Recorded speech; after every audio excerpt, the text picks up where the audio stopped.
Hello and welcome. I'm Ananya Datta and I'm back with another edition of Race to Power. We have a power-packed show lined up coming up in this broadcast. Donald Trump has returned to the courthouse for his second week of trial. A key witness has taken his stand already, who has brought with him emails and bank statements. Our correspondent joins us from New York to get us the latest. In the United Kingdom, there is some good news for Rishi Sunak and his Conservative Party. Will the mayoral elections become the bloom amid the gloom is the question we are asking. And we will get you an exclusive interview to answer that question.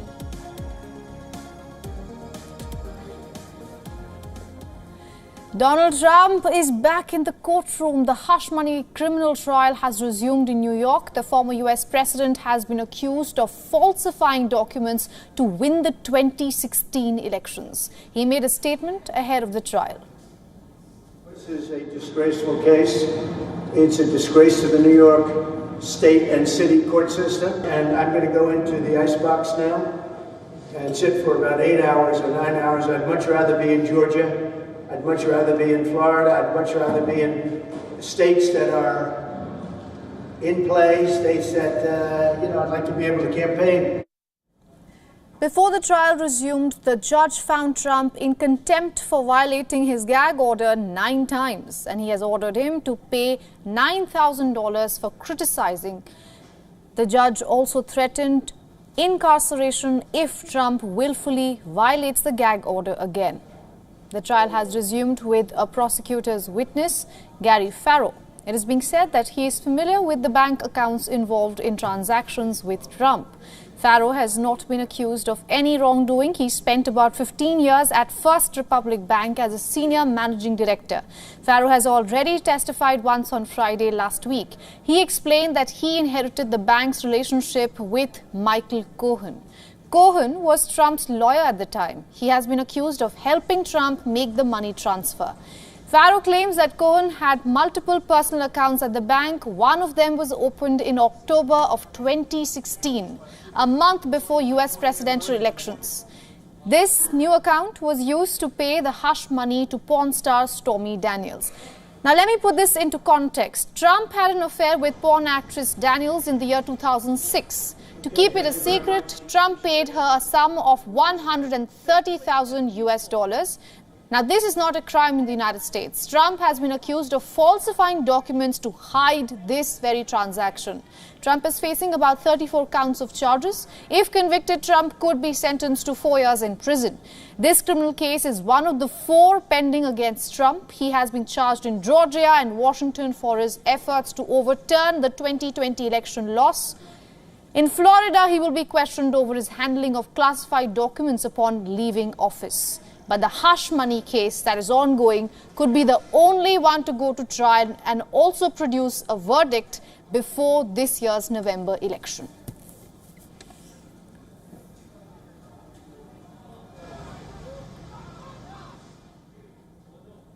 Now, for more on this, our correspondent Susan Tehrani is joining us live from New York. Susan, good to see you. What is the latest you can tell us from New York?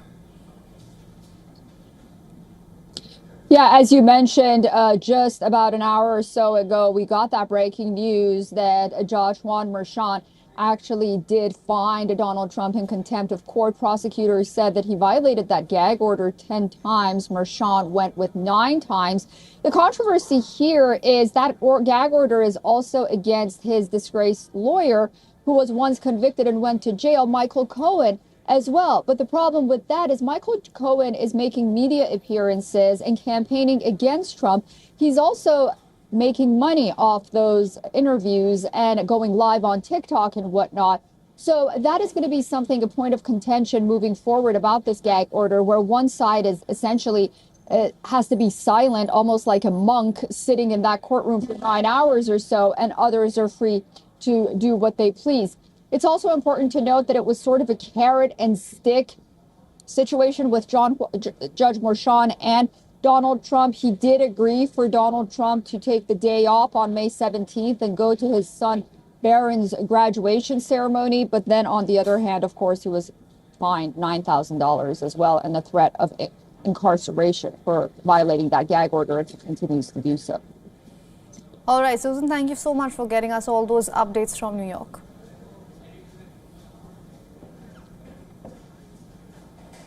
Now, tensions between the United States and China is old news, and so are the allegations that Beijing is interfering in November 5th presidential elections in the US. But Beijing has denied these claims. Just on Monday, China's foreign ministry reiterated that the country has no interest in interfering in the upcoming US elections. The general election is an internal affair of the US. China has no interest in and will never interfere in any way. At the same time, we are firmly opposed to anyone making an issue out of China and jeopardizing China's interests for election purposes. The US should not be paranoid or act on hearsay evidence and should stop diverting attention or shifting blame to China by throwing mud at us. It should do something conducive to the stability of China-US relations and the interests of the people of the two countries. Beijing's statement follows remarks made by US Secretary of State Antony Blinken during a three-day trip to China. In a media interview last week, the diplomat said he told Chinese President Xi Jinping that Washington had seen evidence of attempts by Beijing to quote-unquote influence and arguably interfere in this year's US elections. Just earlier this month, several media reports quoted top US officials saying that China has adopted some of the same misinformation tactics that Russia used ahead of the 2016 US elections. However, Beijing has denied all those allegations.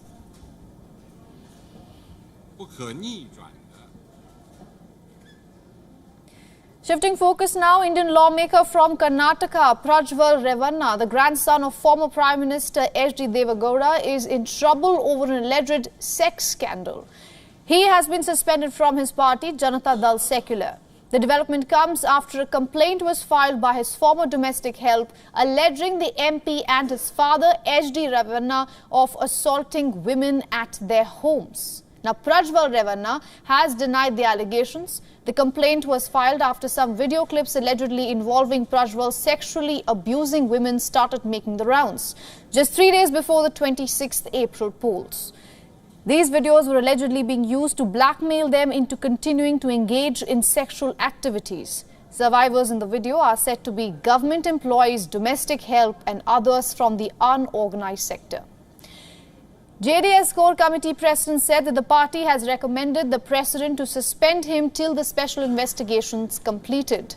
Prajwal has also been issued a show-cause notice by the party. Alliance partner BJP has distanced itself from Prajwal Revanna amid the controversy. Bharatiya Janata party का stand बहुत स्पष्ट है। हम देश की मातृशक्ति के साथ खड़े हैं, देश की नारी शक्ति के साथ खड़े हैं। नरेंद्र मोदी जी का पूरे देश को एक कमिटमेंट है कि कहीं पर भी मातृशक्ति के अपमान को सहन नहीं किया जाना। परंतु कांग्रेस पार्टी जो हम पर आरोप लगाना चाहती है, मैं छोटी सी बात पूछना चाहता हूं, वहां सरकार किसकी है? सरकार कांग्रेस पार्टी की है। फेक वीडियो आपके ध्यान में ही होंगे क्योंकि टाइम पर रिलीज किए गए हैं। और अब तक कार्यवाही कांग्रेस पार्टी ने क्यों नहीं की? कार्यवाही हमने नहीं करनी है। ये लॉ एंड ऑर्डर का इश्यू स्टेट का इश्यू है। Now, earlier, Devaraja Gowda, a BJP leader from Karnataka, claimed that he received a pen drive containing nearly 3,000 explicit videos of women linked to the scandal. Just on Sunday, Karnataka police booked Prajwal Revanna and his father H.D. Revanna for sexual harassment and criminal intimidation based on the complaint filed by the woman. The 33-year-old lawmaker left for Germany on Saturday morning, shortly after the videos emerged online.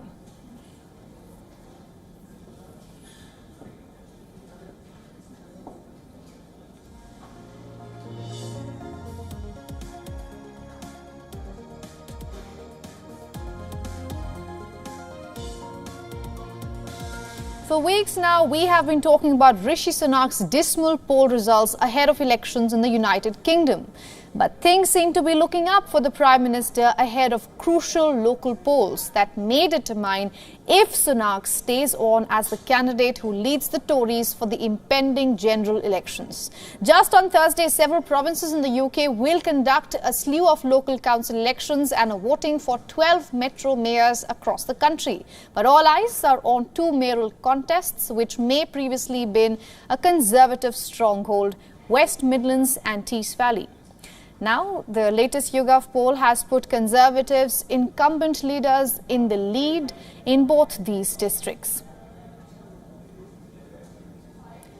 Let's take a look at what the numbers say. For West Midlands, the fight is too close to call. The Conservatives at 41% have a narrow 2% lead over their key political rivals, the Labour Party, while the other parties trail far behind at a narrow vote share.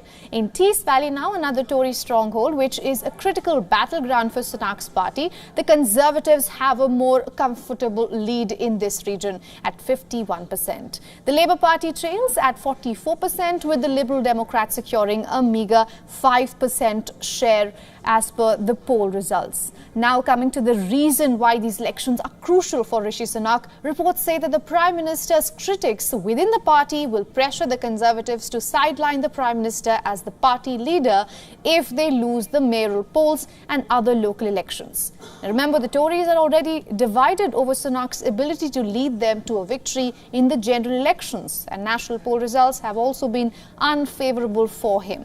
So Thursday's elections are a bit of a litmus test for the Prime Minister to either shut down his critics or face the music.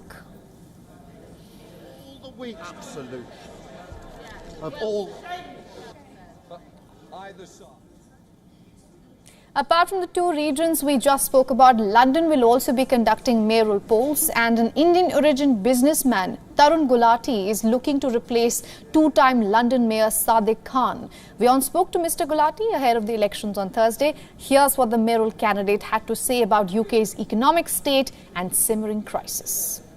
Absolutely. I've been in London for the last 20 years, and I've never seen a situation where communities are feeling divided, communities are feeling insular, and the politicians have let London down.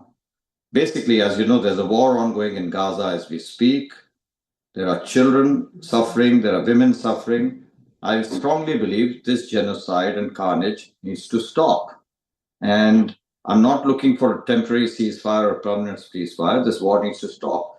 But the politicians in London, whether it's Mr. Sadiq Khan, the mayor, or people in the central government or whatever, are dithering, they're swaying like the wind, they're not handling this situation properly. Basically, we are living through a cost of living crisis. Whilst inflation has come down and the Monetary Policy Committee of the Bank of England seems to have stalled on further interest rates hikes at 5.25%. And I expect 25 basis point cuts later this year. But most people are suffering because you will recall we had COVID earlier, and then there were a certain amount of revolving door within the central government. A couple of prime ministers went in and out, and that impacted. And basically people are suffering. You can't get a good, affordable, genuine housing because Mr. Sadiq Khan has only constructed 4% of his targets. And equally, if you go out, we have not taken full advantage of Brexit. So one of our largest trading partners in Europe, we haven't taken full advantage of that. I'm very, very hopeful that the free trade agreement with India will be signed. And the UK is indeed slipping, as far as I'm concerned. And the current situation where safety and security is at its lowest ebb, it is today regarded as the most congested city in the world, the slowest city in the world. Opportunities for growth aren't there. Not enough jobs are being created. You'll be surprised that there were several years ago, around 15 years ago, 24 Fortune 500 companies headquarters in London. Today, you only see around 4. What that means is job opportunities have been lost and the youth don't have anything to look forward to. So I'm going to do several things to change all that. And with that, we are slipping into a short break. Don't go anywhere. On the other side, Facebook and Instagram are under the lens over political advertisements. Stay tuned for more on that.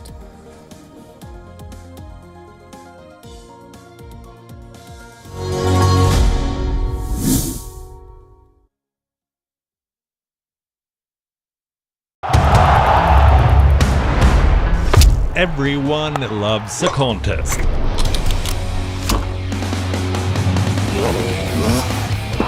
But sport isn't just about victory and defeat.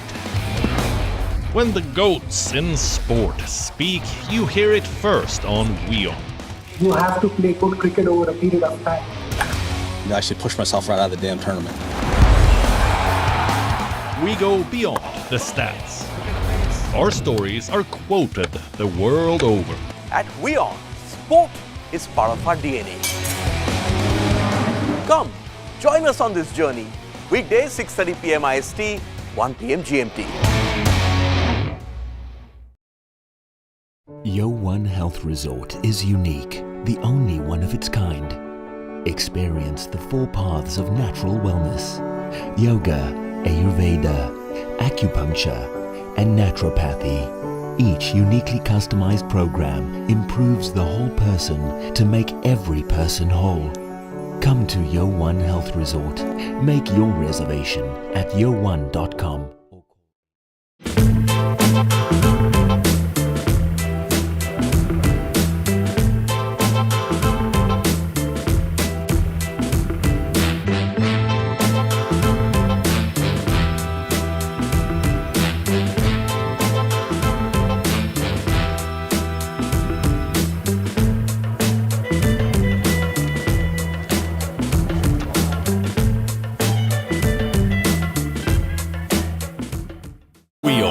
India's global voice, the channel that brings you the biggest stories from across the world through India's lens.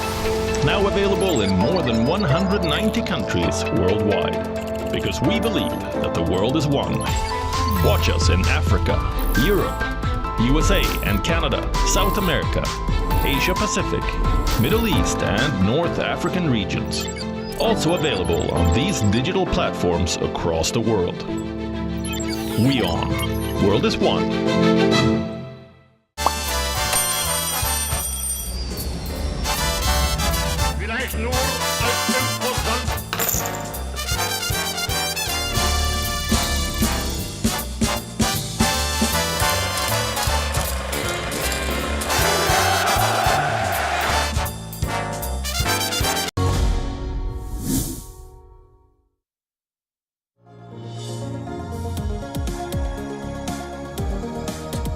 Welcome back. You're watching Race to Power with me, Ananya Datta. Facebook and Instagram are under the spotlight as the European Union gears up to investigate potential violations of its content moderation regulations. Now, this move comes amid growing concerns over Meta's handling of various issues, including political advertisements and disinformation within the digital realm. The investigations are set to delve into Meta's management of political advertisements to look into suspected breaches of EU's Digital Services Act, or also known as DSA. Recently, a labelled Russian campaign that surfaced on Facebook raised eyebrows in the EU. The ad amplified pro-Kremlin narratives through advertisements that were brought through fake accounts. With the European Parliament elections looming on June 6th to 9th, where millions will cast their votes, the focus on ensuring transparency in political advertisements is intensifying.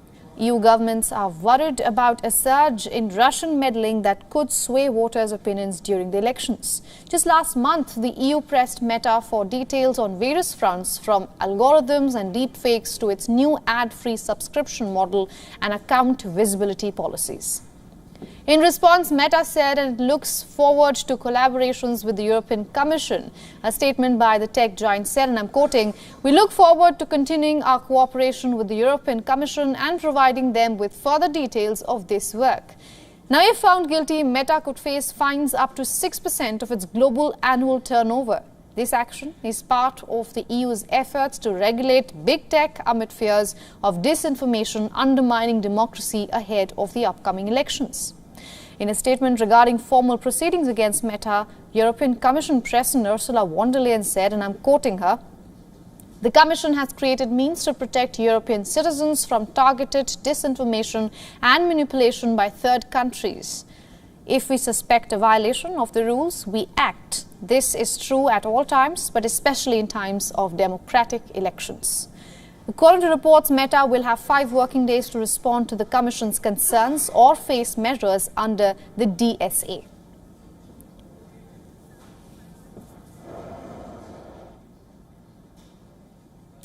Shifting focus now, elections in Panama are less than a week away. Just on Sunday, the country's presidential hopefuls made a last-ditch effort to woo the voters before the country goes to polls on May 5th. The Central American nation will see 8 candidates appear on the ballot, and analysts are predicting a close race at a time when Panama is going through a period of great uncertainty. Before we get into the details, listen in to what some of the top contenders in the electoral battle had to say in their last campaign. We have a pact with the people. This country is tired of the same old people who've been fighting each other for 10 years. Look at the state the nation is in, ruined by the fighting between these useless people. In 7 days, we Panamanians are going to decide our future and that of our families. In 7 days, on that Sunday, we are going to say no to Partido Revolucionario Democrático that has destroyed Panama. They say they did it, yes, but they did it by stealing. If it was done, but it was done by stealing, it's no good. From 5th of May, no corruption, no impunity. I'm not here to cover up anything for anyone. Now, the first candidate you heard, Jose Raul Molino, is Panama's right-wing candidate who served as security minister during the presidency of Ricardo Martinelli from 2009 to 2014. To remind our viewers, Martinelli has been making headlines for taking asylum in the Nicaraguan embassy after a failed bid to avoid jail time. The former Panamanian president was sentenced to 10 years in prison and given a $19 million fine after being convicted on money laundering charges.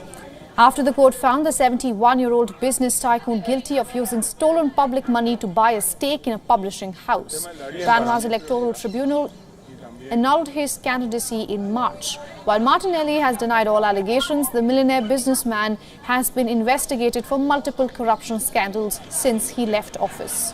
Many polls had positioned Martinelli as a favorite to win the upcoming elections. But now that his running mate, former Foreign Minister Jose Raul Molino, is contesting alone, analysts say that Martinelli's popularity might transfer to Molino.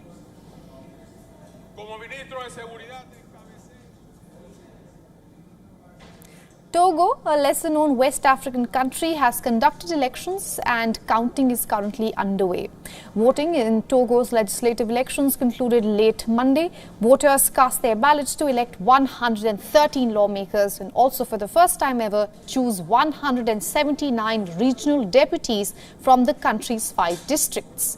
Now, these officials will elect a newly created Senate along with municipal councillors. Local reports reveal that voter turnout at polling stations in the capital appeared low. However, streets remained calm and no untoward incidents were reported. The polls took place just days after lawmakers approved a constitutional reform which essentially changes how the president is elected. Opposition leaders believe that the amendment is tailored for incumbent president Faure Gnassingbé to avoid presidential term limits and then stay in power. You know the atmosphere in which this election is taking place, a tense atmosphere due to the change of constitution in the middle of the electoral process. Du changement de constitution en plein processus électoral. Gnassingbé has been in power for nearly 20 years now. He succeeded his father, who ruled for almost 4 decades in the coastal West African state. Voters in Togo have a mixed reaction to the political landscape of their country and the controversial reforms that were passed ahead of the April 29th elections. We are tired of seeing the same family in power. I was born in January 1970 and I know the Gnassingbé family in power. There is peace in Togo. That's very important for a country's development. President Faure Gnassingbé can stay at the head of this country for as long as he likes. I don't mind, as long as we're comfortable. And with that, we are wrapping up this edition of Race to Power. Thanks for watching with me, Ananya Datta. Goodbye.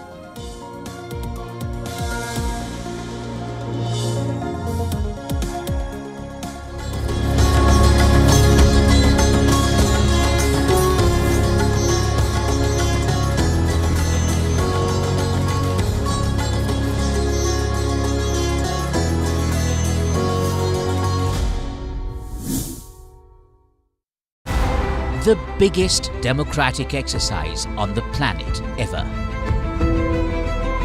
Decoding the multiple colors of this multi-dimensional, multi-layered spectacle. WION deciphers the images and the hues, sifts real performance from rhetoric and noise, claims and counterclaims, populist pitches and hidden truths. Untangling, unraveling this celebration of democracy.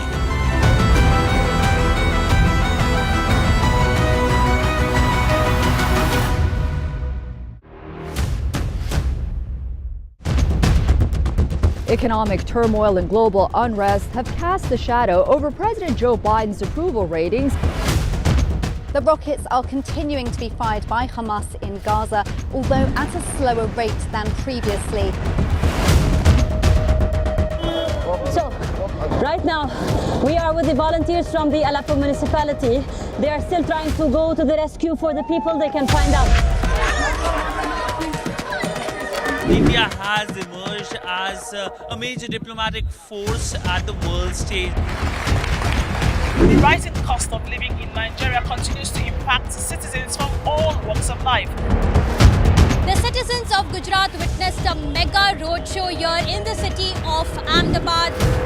China is South Africa's largest trading partner for 134 years straight. A domestic aircraft carrying 72 people on board crashed in Pokhara city in central Nepal.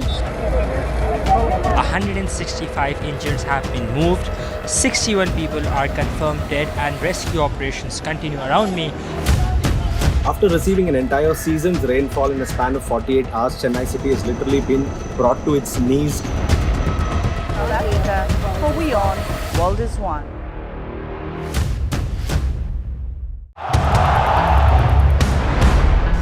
Everyone loves a contest.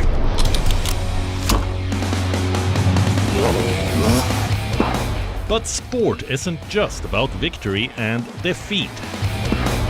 When the GOATs in sport speak, you hear it first on WION. You have to play good cricket over a period of time. I should push myself right out of the damn tournament. We go beyond the stats.